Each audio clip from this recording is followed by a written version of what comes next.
Break up the Giants. We're back at it again. New and Blue, a New York Giants podcast here on this Monday, September 29, 2025. Our 10th episode here on New and Blue, talking about new players in the big blue uniform. And there's quite a few from this past week's performance as the Giants take care of business over the LA Chargers 21-18. And we're going to talk about it, be about it for the next 30, 40, 50, 60 minutes. We'll see how far we get. I know it's a Monday Night Football doubleheader, so we appreciate everybody tuning in.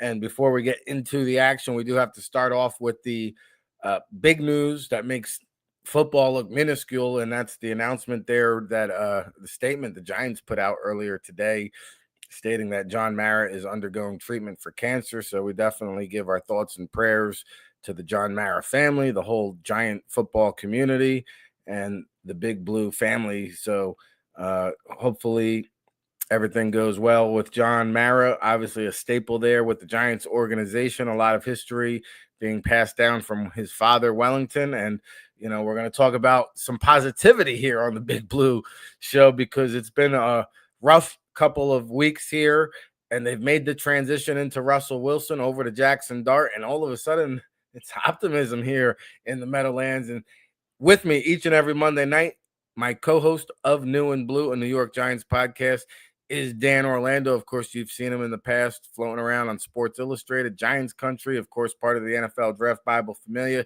With me each and every Monday night, feeling good, riding high, fresh off the victory. Here he is. Dan, how we doing tonight? I'm feeling fantastic. You know, if you're a Giants fan, you finally got something to feel excited about. I was at the game yesterday, and it's been a long time since you felt that energy in the stadium, that fans have had something to cheer for from the beginning of the game all the way to the end. And yes, the end. They finished strong. Took a while to get out of that parking lot after the game, which it's been a while. Usually that stadium's starting to empty out around the third quarter. So obviously lots of positives. There's tons of stuff to talk about here today. We will obviously go over the looming negative, which is the Malik Nabers situation, but lots of positives to talk about here.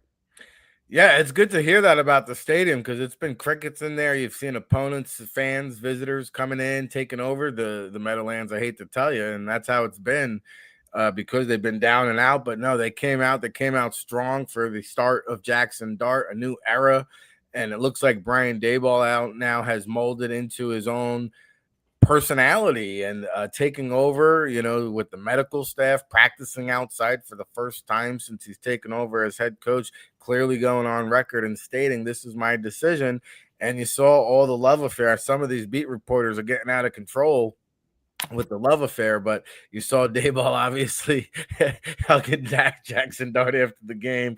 They were all having a good time, and that's because Dart was doing things that Russell Wilson simply cannot, which is, you know, take off and run. And, you know, he didn't really kill you passing the ball. He made big plays, made the completions when he had to, but the quick instance, some of the runs were designed, others were just based on instincts. And I love the play that our guy Baldy broke down with Skattebo as the lead blocker. In comes Dart.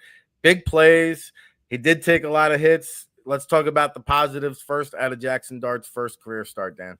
Yeah, well, look, he didn't blow the doors off of anybody if you're looking at the stat line, but he also, like the fact that his yardage isn't super high, you know, he passed for 111 yards, completed 13 of 20. He had the touchdown pass and he ran for a touchdown. So, look, that's not blowing the doors off anybody. You're not looking at it and going, oh, my God, how is he not the first overall pick? But this is someone that did not cave under pressure. He stepped up in pockets. I could see him working through reads that probably needs to get a little bit faster, which is something they can work on. He definitely missed some things because he hooked on to what was going on a little bit too long and waited for it to be open, and that's, again, something they can work on.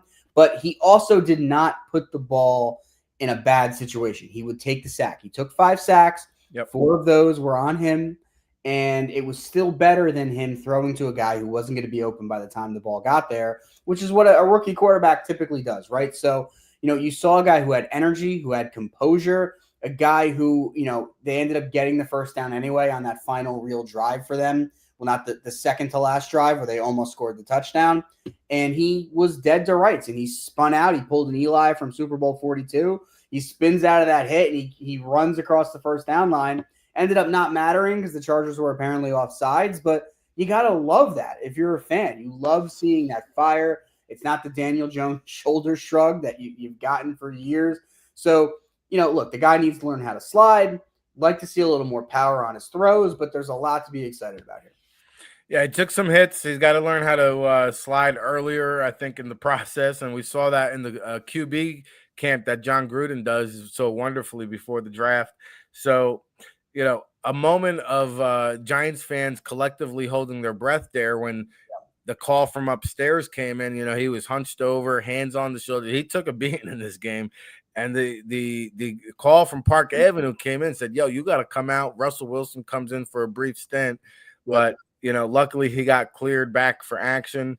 And, it just was a natural instinct thing. The energy, the big plays, rallying of the troops. You saw it, I think, post-game, despite what some of the media was reporting, I felt like the teammate rallied behind Jaxson Dart. I didn't feel like there was any kind of schism or bad feelings. Even Dexter Lawrence, who a lot of people were trying to make a big deal, came in with that big interception. I think it was his first career interception of his career so far. So lots of positives. What can we expect now? I can't believe the Giants. I don't want to look too far ahead. We got a lot to break down, but the Giants are favorites now over the Saints here. But what are we looking forward to with Jaxson Dart's development long term?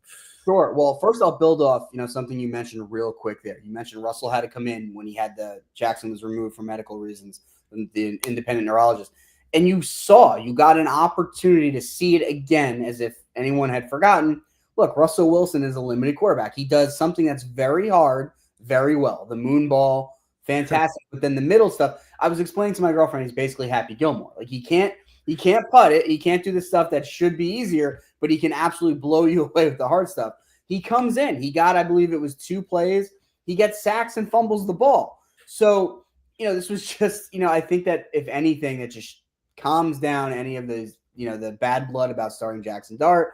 But what we can see for him moving forward, look, this is a guy that had to play more than half the game without his number one wide receiver. And this isn't a number one wide receiver that's just, we've had years where Darius Slayton's the number one just because he's the best one on this roster. Malik Nabers, when healthy, was potentially the best receiver in the league. And Jaxson Dart's game plan obviously revolved around Malik Nabers. We're going to talk about him more in a little bit. But he still managed to run this offense without him. So now they're going to have a week to prepare for that. They're going to obviously plan to have Darius Slayton take those top receiver reps and run those routes and have that responsibility. They are going to plan for what they want to do. Assumedly, Rondale Robinson's going to stay mainly a slot option. Is it going to be Bo Collins? Is it going to be Jalen Hyatt? So I expect, Jaxson Dart going up against a defense that's not as challenging as the San Diego Chargers. So, the Los Angeles Chargers, to continue to build. Is it going to be perfect? Is he going to come out and look like Patrick Mahomes? Not saying that. I'm not saying he's throwing 4 TDs, but I would expect him to build off this performance. And I do agree. I think the Giants should be favored this week. Yeah, how about that? And Dart, for the record, 13 of 20, 111 passing yards, 1 passing touchdown. More importantly, no interceptions. He added 54 rushing yards, another score via the ground. And his backfield, somebody posted a video chop up of Cam Skattebo running to the DMX this morning, and it was so good I had to watch it twice. He's nuts. And this guy, I talked about it leading up to the draft. Like, why isn't he being talked about more as the best running back in the NFL draft? I couldn't figure it out. I don't know. But he is number 3 for whatever it's worth. I just looked it up, and amongst all NFL rushers.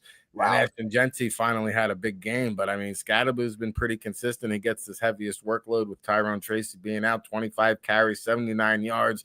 But again, more importantly, it's the energy, it's the juice, it's the hard-nosed ability to break tackles and pick up yards after contact. It's the backflips in the end zone. It's the screaming and the yelling. It's the 6+44. I could go on and on about Cam Skattebo. He had the big block right to spring Dart on the first drive for the 15-yard score. Look, he's everything you could want in a running back, and he's the reason why the running backs go on day 3 or the back end of day 2, because you look at Genty, who finally had a good game, and you compare the value you're getting out of Genty from what Skattebo's given you, and that's the argument for why they maybe shouldn't go in the first round, and there's different opinions on that. But One thing we have to mention on Dart before we move on, and he said this in his press conference, and a lot of reporters have gone over it. He was watching film. He knew he had seen a play that Dable had in his arsenal for 10 years. And on that play, the tight end and pretty much all the other receivers just clear out. They hit a vertical. And Dart was saying, look, if we get a certain look from the defense, and he in his own study saw this, then Theo Johnson should just sit down. If there's a hole in the defense, just sit down where he is, and I'll find him. And Dable gave him the go-ahead to modify the play that way, and that's the play he used for that crucial first down pickup on the drive that ultimately let them not bleed the clock all the way down, but put the Chargers in an almost impossible spot, make them burn their timeouts. He hits Theo Johnson, a guy that, Dart aside, Giants fans are hoping to see consistently be a difference maker for this team. And so far with Dart, he's had big plays. He had the touchdown. He had that catch. So seeing a quarterback that's elevating his team, I don't know that we've seen a lot of that really in the past decade for the Giants. So, look, that's exciting to see for a guy in his first start. Yeah, he was in the post-game locker room speech, giving a unbelievable scene there. But again, back to the other part of his backfield, make Cam Skattebo now. Obviously, Tyrone Tracy's going to miss some time. Devin Singletary did get 7 carries for 28 yards. Could Turbo Boost Miller look to get called up a little bit here as a change of pace guy, do you think? Well, we'll see how all the injuries shake out. I think they're going to have a lot of shuffling again, and that weighs into whether or not they go with Miller. From what I can tell from this week, they feel that they have people on the roster that can return kicks. They went with Deonte Banks returning a kick, and he actually had a pretty good kick return on Sunday off a penalty. Actually, the kick was moved because of a penalty, but he did well. He had a good return. So honestly, do I think I would certainly want a third running back up, especially after a week where Cam Skattebo had a huge workload. I would like to have a third back up. I think it's going to come down to like what they feel they need from their two elevations. Right now, they just waived about an hour ago. They waived Simon Fox again, assumedly to send him back to the practice squad. You put Nabers on injured reserve. If I'm looking at this right now, I imagine in some way, shape, or form, a receiver is getting added to the active roster, potentially another one to the practice squad as well. You're probably also going to have to make a decision here. Are you going to add Jude McAtamy to the active roster? You're going to keep him on the practice squad? The short version here is I would love for them to have a third running back active, but I don't know that they can prioritize it. There might be 2 other spots that they need to address. So we'll see. I would love to see Turbo get some snaps in the regular season. I would too, but yeah, you mentioned the kicker out of Ireland coming through in the clutch too. So, all right, rookies everywhere. Abdul Carter, 8 pressures, 5 QB hits. He was all over the field. You love to see these rookies making a huge impact for once. Joe Shane drafting players who are having not just an impact, but an immediate impact there. And you're seeing, and we're going to talk about Abdul. You're also seeing Kayvon, another Joe Shane draft pick finally start. Look, he doesn't look like Abdul Carter. He doesn't look like what you might have hoped he'd be. He doesn't look like Aiden Hutchinson, but he looks really good. He's coming to his own. He's changed a lot about what he brings to the table. He looks bulkier. This is a guy that studied wrestling this offseason to kind of bring a new dimension to his game, and it's showing up. So, I think that rolls right into Abdul Carter, because when you have a situation where defense or offensive lines have to go up against Kayvon, Burns, who's playing out of his mind, Dexter Lawrence, and Abdul Carter, that's an unwinnable matchup for a lot of offensive lines. So you saw Carter take advantage of that. We waited the first few weeks. Look, he started having some plays against the Chiefs. He started making some impact. But you can have all the talent in the world. If you're not executing, it's not really going to help you. And they started really executing, and you saw that on Sunday. You saw Abdul Carter getting in there. It really sucks that he's not getting credit for the sack on the Justin Herbert intentional grounding. In my mind, that is a sack. He was dead to rights, and the only move he could do is throw the ball away because Abdul Carter had him wrapped up. So I want to see that first Abdul Carter sack, but he played fantastic, wrecked that game. They're seeing everything they want to see from Abdul Carter. And look, it's a situation where it's way too early to tell, but a lot of fans were maybe conflicted when they took Abdul Carter over, or they didn't have the opportunity. And why am I blanking on his name right now? The 2-way player out of Colorado. Yeah. Sorry about that. It's Monday night. I'm exhausted. Yeah. But A lot of Giants fans might have been like, "Oh, I would have really loved to have had Hunter," but from what I've seen so far, I mean, you can't be upset with Abdul Carter. No, he fits the mold well. And you mentioned Thibodeau, who actually we talked about. We'd like to see the NASCAR package. You finally saw Thibodeau in there getting some defensive tackle reps, which was Yeah, encouraging to see. So yeah. uh, I like the positivity. Now, there is a couple things they can improve upon as they move closer to this New Orleans games. And, one area where they struggled was obviously the red zone, Dan. Yeah, they're just not like the offensive line just is not pushing up front. The play calling is terrible. They're not built for success in the red zone right now. And what the shame is, I do think they would get better, and I think they are going to get better. But man, they're really going to miss Nabers here, right? Because you think about that fourth down call where they were basically just trying to ice the game there towards the end of the game, and Dart, was able to get out of the pocket and play a little bit of unscripted football in a way Russell Wilson could not. And he did get the ball out to Rondell Robinson. The problem is that's not the guy you want to be throwing the ball to on that play. You want to throw it to a receiver who in Dallas caught a touchdown pass while he was literally blindfolded by somebody's hand. So, Rondell's not that guy. He's not a contested catch guy. It's a situation where I do think we will see them get better in the red zone, but it's going to have to involve Jaxson Dart both in the red zone and other parts of the field passing a little more often. I mean, look, the Chargers are a fantastic defensive front, especially against the run. The interior is very strong, and they knew they were just going to hand it off to Skattebo like every play. So, when you're not giving yourself any type of variety where it's, hey, even a play fake to Skattebo, and we're going to hit it to him in the flat, or we're going to hit it to one of two tight ends we have lined up on one side, when defenses know what's coming, it's going to make it harder. So, look, you had the touchdown, the shovel pass to Theo Johnson, but you'd love to see them get a little bit more efficient in the red zone. That's something I hope to see against New Orleans. Yeah, I think that's going to come as Dart's confidence grows, right? Obviously, he's being very ball security conscious, limiting mistakes, and that's a good thing, right? I mean, Daniel Jones loves to throw a pick in the red zone. Yeah, I'd rather just see him take. I mean, he carved him up with his legs. First career start, understandably so, and that's okay because I'd rather have that than an interception. He just got to get smarter with taking the slides. Now, you alluded to the Malik Nabers injury. You wonder how much 8-man fronts is this team going to see moving forward now? I mean, even if they do add a body and everybody's got a theory on who they should add, the candidates are all out there, whether it's, Odell Beckham Jr., Isaiah Hodgins, everybody thinks they should bring somebody in, but they have some in-house candidates, Dan, I think they're going to examine first. Yeah, you'd think little Jordan Humphrey would get called up before, and maybe Isaiah Hodgins then also figures into it, but you have little Jordan Humphrey. He's on the practice squad for a reason. He has good chemistry with Dart. So that's something you'd think you'd see.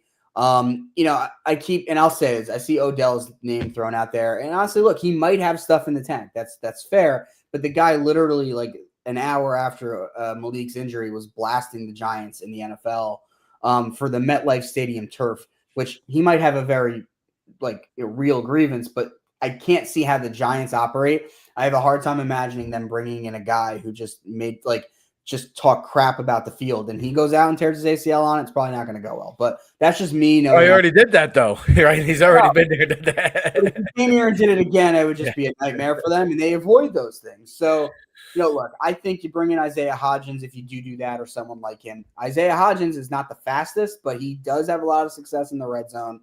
But ultimately, I think they're going to go with their in-house candidates first and then maybe shore that up again. If Gabe Davis is ready to be healthy, he's right now injured on the Buffalo Bills practice squad. That would be something they'd maybe look at.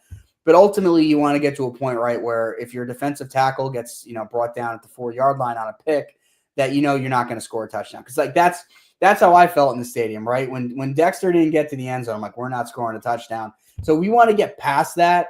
And the way to do that is to start maybe passing a little bit in the red zone, doing something different than just hoping Cam Skattebo can outrun 11 guys. So we'll see what happens.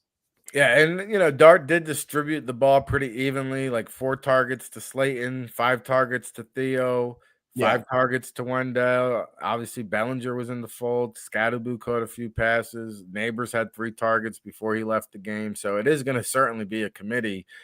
And I think Isaiah Hodgins, who was, I think, a third-round pick by Joe Shane in Buffalo, I think he's like hanging out on the Cleveland Browns practice squad right now. But yeah, I think little Jordan Humphrey is the obvious candidate, especially on the boundary, has experience, in-game experience. And I mean, I really liked what I saw from Bo Collins in training camp. I mean, I'd love to see him get an opportunity. And it's just like, when you bring a veteran guy like OBJ in, it's like he obviously commands attention. You start forcing him the ball because you worry about him not being happy if he's not fed. And look no further, right down the turnpike to the Philadelphia Eagles with A.J. Brown. But I just don't think that mega personality coming in. I hate to say it because I like Odell as a person, but in terms of how he fits into the team chemistry, I don't think that's what Daboll needs right now.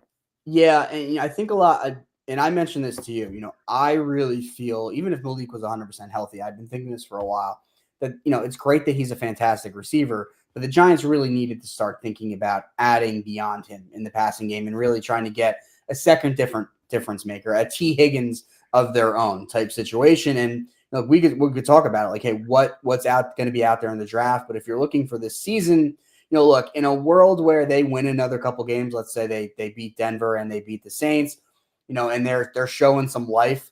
If there's an opportunity, to at the deadline get a guy that they feel that could be here beyond this year, if there's a DJ Moore type trade that's out there, this year, and I don't know of any off the top of my head, but if things materialize over the next month as they tend to, I would think about it. I would seriously. How about this for a proposal? And it's not exactly that scenario. Jacoby Myers from the Raiders, he's actually in a contract year. So you bring him in, he's in a contract year, so he'll be motivated. Maybe you work something out long-term, maybe you don't, but at least you get a guy that can step in. I think he had 1,000 yards for the Raiders last year. Yeah. And he seems to be available. Is that somebody you might consider? And now remember, they don't have a second-round pick next year because of the Jaxson Dart trade. So you are in a rebuilding phase. Do you want to give up draft equity versus an Isaiah Hodgins who you just sign off of a practice squad?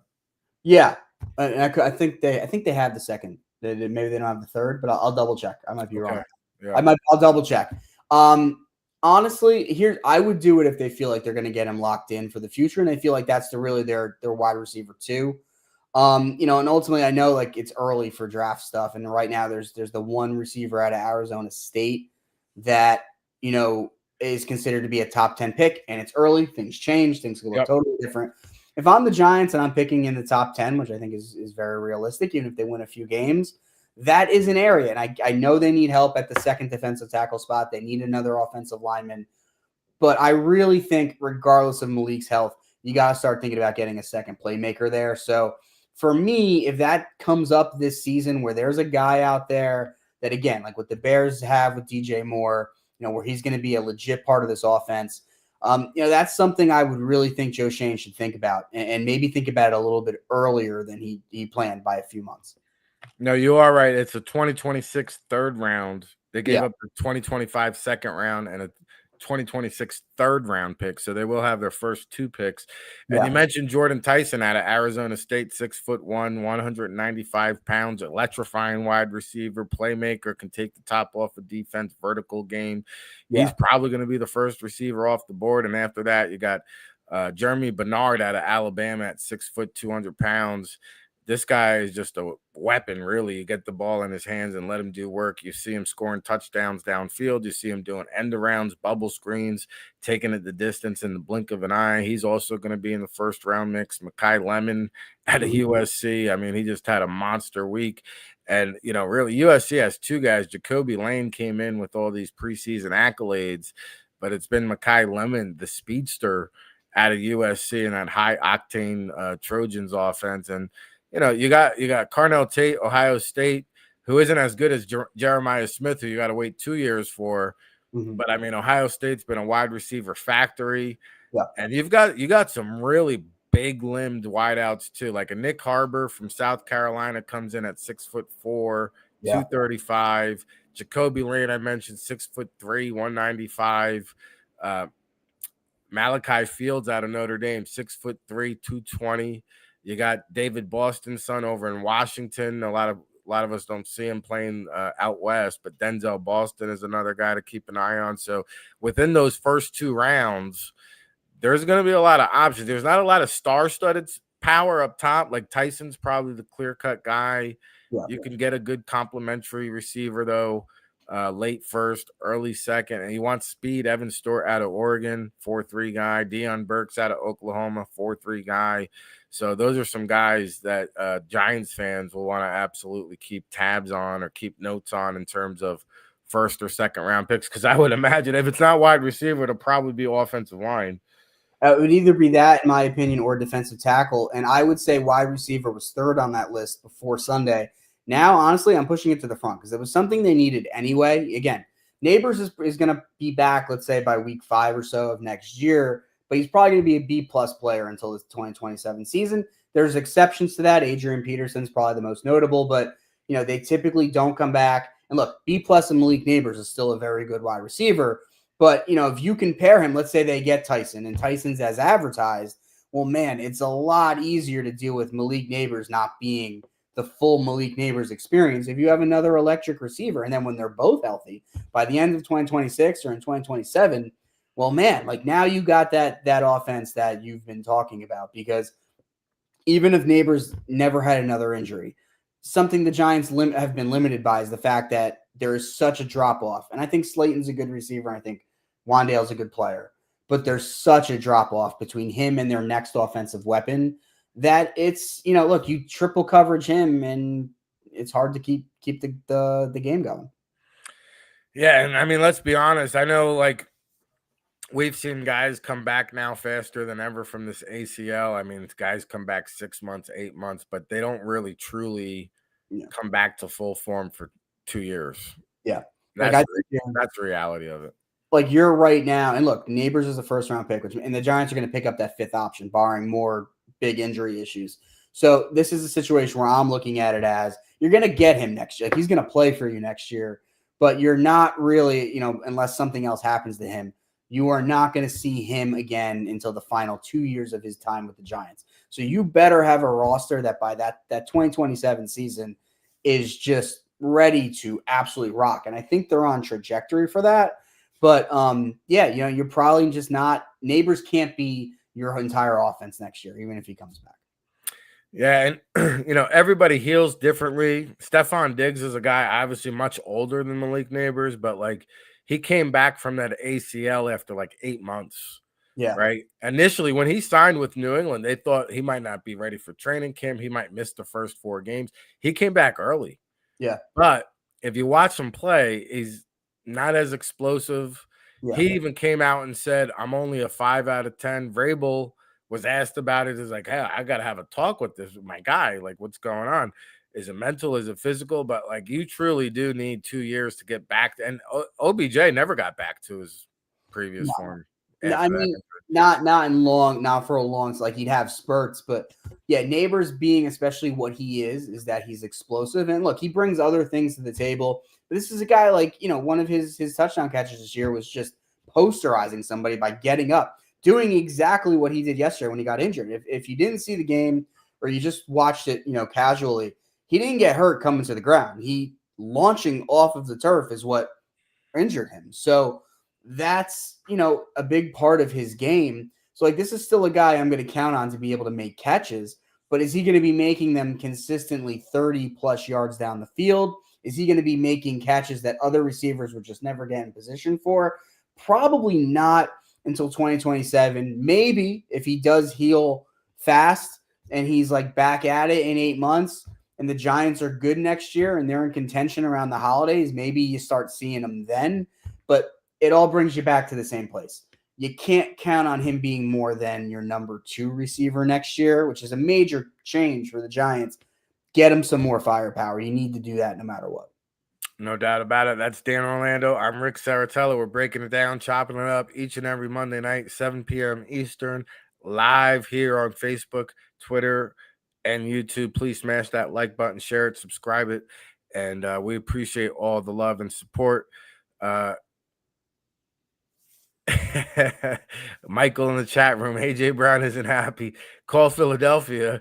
I don't know if that'll happen. Well, I meant just ask Philadelphia about the issues they're having down there. I don't think AJ Brown's going to be available for trade. And if he was, I can promise you Howie Roseman would not be trading him to the New York Giants. That's for certain.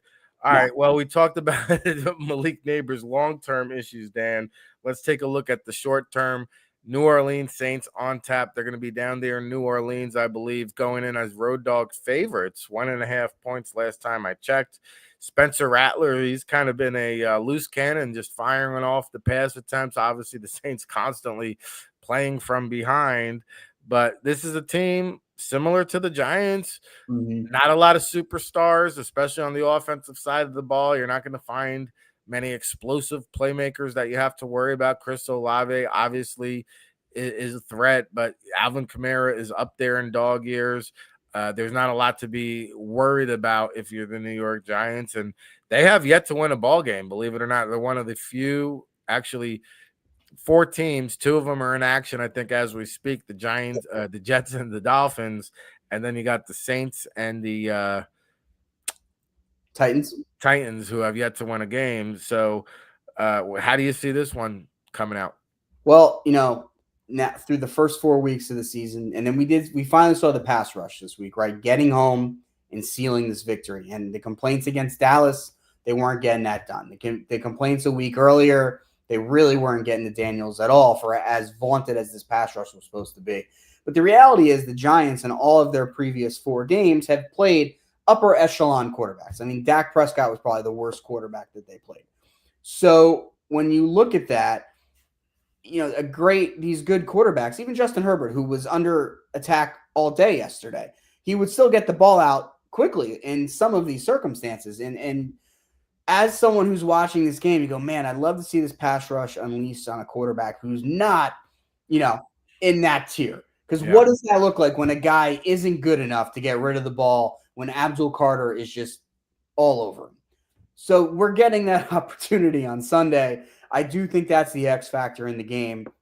If the Giants defense comes with the same intensity they had last week, that front 4, front 5 comes with the same intensity they had last week, we should see a Spencer Rattler not be able to make those decisions, be either taking sacks, throwing incompletions or interceptions. I could see the Giants winning this game by 2 scores. I'm not getting crazy with it. I'm not saying that Jaxson Dart's going to come out and have the Eli Manning experience from 2015. And I think he threw like 5 touchdown passes or whatever. I'm not saying that. But I'm saying the Giants, who never trailed against the Chargers, they should have a similar experience this week. Don't think they're going to dog walk the Saints. I don't think this is a situation where the Buffalo Bills are coming in and are going to run up the score by 30 points. But I think they're going to be in control. I think Jaxson Dart is going to pass it a little bit more in the first half. And then if they have a 2-score lead, just rely on the running game. So I see the Giants winning this game by 10 points. All right. I'm not going to go double digits on you. I do think the Giants win this game. I think it'll be close. But you mentioned against the Chargers, very impressive. They led from start to finish. Yep. And I could see them, if they get out up on the scoreboard first, I could see them doing it again. And Spencer Rattler, not the most hulkiest quarterback, right, in terms of size. I could see them knocking him out of the game, quite frankly. And you might get a sneak peek glimpse at another rookie quarterback in Tyler Shuck. And we could have 2 rookie quarterbacks shucking around the parking lot on Sunday. So I do like the Giants to come out on top. And I hope I'm wrong. I hope they are world beaters. I hope they do win by double digits. But you saw 10 games decided by 1 score or less this past week, plus an overtime game. NFL's a battle of 1-score affairs. So I do think it'll be close. I think the Giants come out on top. They're going to be feeling good, rolling into Philadelphia, their matchup against Philadelphia. And, of course, we'll be back to talk about that next week, Dan. But any parting shots for the people before we put a ribbon on the show? Well, as I said last week and I believe the week before that, if you're looking for reasons to be excited about the Giants, there is this young core. And look, that young core did take a blow this week. There's no question about it. But this team has lacked identity really since the end of the Eli years, even really before Eli hung it up. There weren't players on this team that were cornerstones that you felt were, like basically faces, building blocks faces of the franchise. You didn't have a Justin Tuck and an Osu Manura type player. You just didn't. And you have that now.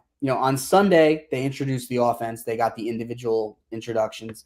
And they ran through this line of players, and they started with Jaxson Dart. They got Skattebo, and obviously Bo wasn't included in that, but obviously, he's part of it if you've been watching. And Leak, too. I mean, Malik is obviously not going to be part of it for the immediate future, but you see now this core, this identity that's here, and it's not a finished product. It's absolutely not a finished product. But I do think this time next year, we're going to feel a lot better about the Giants, and that process starts right now. So watch on Sunday. Watch what Jaxson Dart's doing.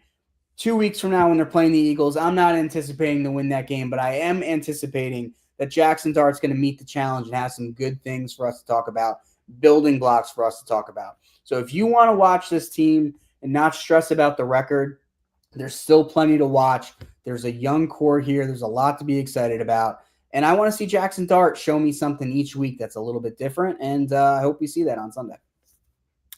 Every week will be another stepping stone in Jaxson Dart's development. Hey, 2-3, anything is possible after that, Dan. So we'll come back and talk about it next week. For Dan Orlando, I'm Ric Serritella. Of course, we're here each and every Monday night.